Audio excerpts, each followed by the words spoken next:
தீவிரவாதத்துக்கு எதிரான இந்திய ராணுவத்தின் நடவடிக்கைக்கு தமிழ்நாடு எப்போதும் துணை நிற்கும் என்று முதலமைச்சர் மு.க.ஸ்டாலின் இந்த வரவேற்பு அறிக்கையில் தெரிவித்திருக்கிறார்.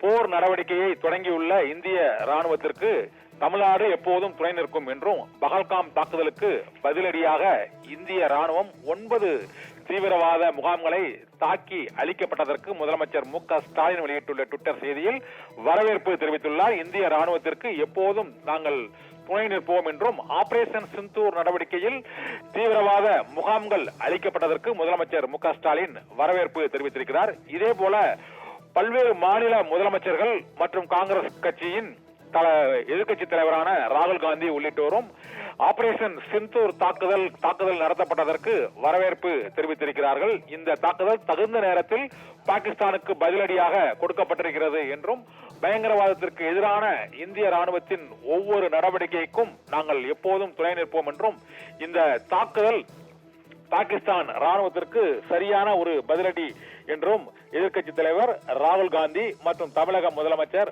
மு.க.ஸ்டாலின் மேலும் பல்வேறு மாநிலங்களின் முதலமைச்சர்களும் இந்த தாக்குதல் நடவடிக்கைக்கு வரவேற்பை தெரிவித்திருக்கிறார்கள்.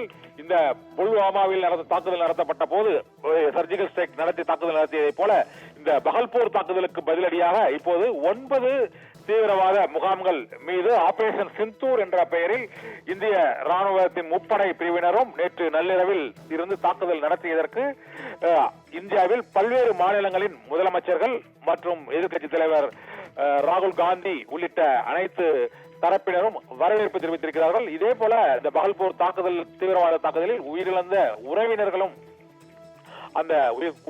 உறவினர்களும் இந்த தாக்குதல் தங்களுக்கு மிகுந்த இந்த தாக்குதல் நடவடிக்கையால் தாங்கள் ஓரளவு எங்களுக்கு ஆறுதல் அளிப்பதாக இந்த பதிலடி தாக்குதல் இருப்பதாகவும் அந்த உறவினர்கள் தெரிவித்திருக்கிறார்கள். தொடர்ந்து இந்த பாகிஸ்தானுக்கு எதிரான பாகிஸ்தானில் உள்ள தீவிரவாத முகாம்கள் அந்த பகல்பூர், முருக்கே மற்றும் தேரா கலான், சியால்கோட், பிம்பர், கோட்லி, முசாஃபராபாத் உள்ளிட்ட அந்த 9 முகாம்களிலும் நடத்தப்பட்ட தாக்குதலை தாங்கள் வரவேற்பதாக முதலமைச்சர் மு.க.ஸ்டாலின், காங்கிரஸ் தலைவர் ராகுல் காந்தி மற்றும் பல்வேறு மாநிலங்களைச் சேர்ந்த முதலமைச்சர்கள் உள்ளிட்டோரும் இந்த வரவேற்பு செய்தியில் அவர்கள் இந்திய ராணுவத்திற்கு உறுதுணையாக இருப்போம் என்று தெரிவித்திருக்கிறார்கள். பவித்ரா.